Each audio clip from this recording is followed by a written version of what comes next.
Mosiah chapter 19. Gideon seeks to slay King Noah. The Lamanites invade the land. King Noah suffers death by fire. Limhi rules as a tributary monarch. And it came to pass that the army of the king returned, having searched in vain for the people of the Lord. And now, behold, the forces of the king were small, having been reduced, and there began to be a division among the remainder of the people. And the lesser part began to breathe out threatenings against the king, and there began to be a great contention among them. And now there was a man among them whose name was Gideon, and he being a strong man and an enemy to the king, therefore he drew his sword and swore in his wrath that he would slay the king. And it came to pass that he fought with the king. And when the king saw that he was about to overpower him, he fled and ran and got upon the tower which was near the temple. And Gideon pursued after him, and was about to get upon the tower to slay the king. And the king cast his eyes round about towards the land of Shemlon, and behold, the army of the Lamanites were within the borders of the land.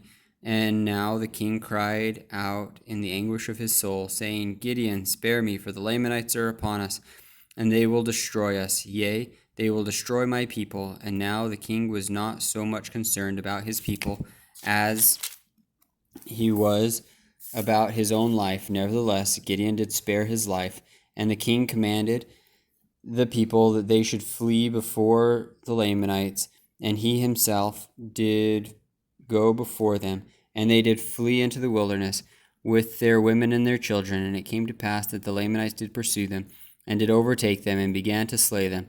Now it came to pass that the king commanded them that all the men should leave their wives and their children, and flee before the Lamanites. Now there were many that would not leave them, but had rather stay and perish with them, and the rest left their wives and their children and fled.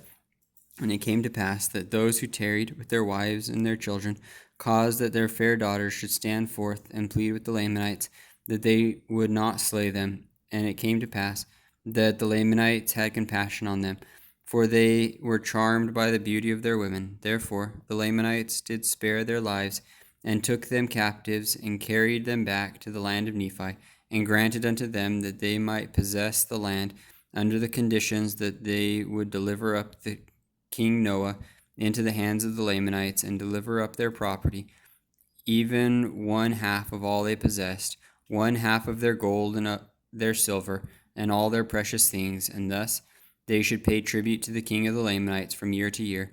And now there was one of the sons of the king among those who were taken captive, whose name was Limhi. And now Limhi was desirous that his father should not be destroyed. Nevertheless, Limhi was not ignorant to the iniquities of his father, he himself being a just man. And it came to pass that Gideon sent men into the wilderness secretly to search for the king and those that were with him. And it came to pass that they met the people in the wilderness, all save the king and his priests. Now they had sworn in their hearts that they would return to the land of Nephi, and if their wives and their children were slain, and also those that had tarried with them, that they would seek revenge and also perish with them. And the king commanded them that they should not return, and they were angry with the king, and caused that he should suffer even unto death by fire. And they were about to take the priests also, and put them to death.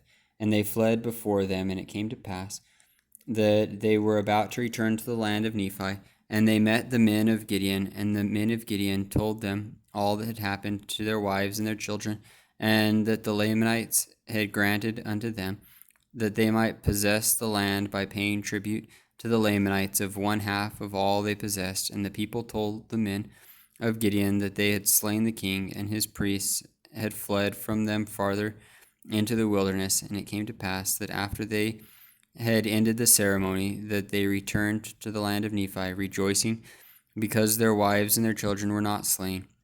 And they told Gideon what they had done to the king. And it came to pass that the king of the Lamanites made an oath unto them that his people should not slay them.